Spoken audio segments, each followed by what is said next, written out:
Let's take an ugly picture and for most of us is say you get elected, but the House of Representatives is still controlled by Republicans. Oh, that's the ugly picture. What would you think? What would you try to accomplish in that type of a situation? Yeah, so I'm really glad you asked that. That's actually a core of what we're trying to do with my campaign is we have to build consensus and engagement in the community. And I think one of the things about District 4 that's really scary is we flipped it. You know, we had Stephen and we flipped to Representative Hardy. You know, we're gonna win on the Democratic ticket this year.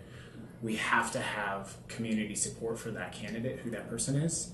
And so we have to know that going into 2018, 2020, that candidate's not going to win by 2% or lose by 1%. They're going to have a community that is engaged with what they do.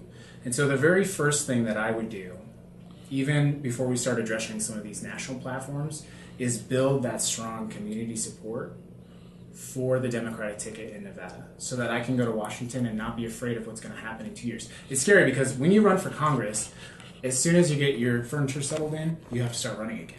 And that's insane because you never get anything done. You're always raising money. But we start to engage the community by coming to great towns like Mesquite, for example, having people who know who their congressman is. When I knock on doors, people don't know who Crescent Hardy is when I knock on doors right now. Half of the people my age don't know who our governor is. And that's really scary to me.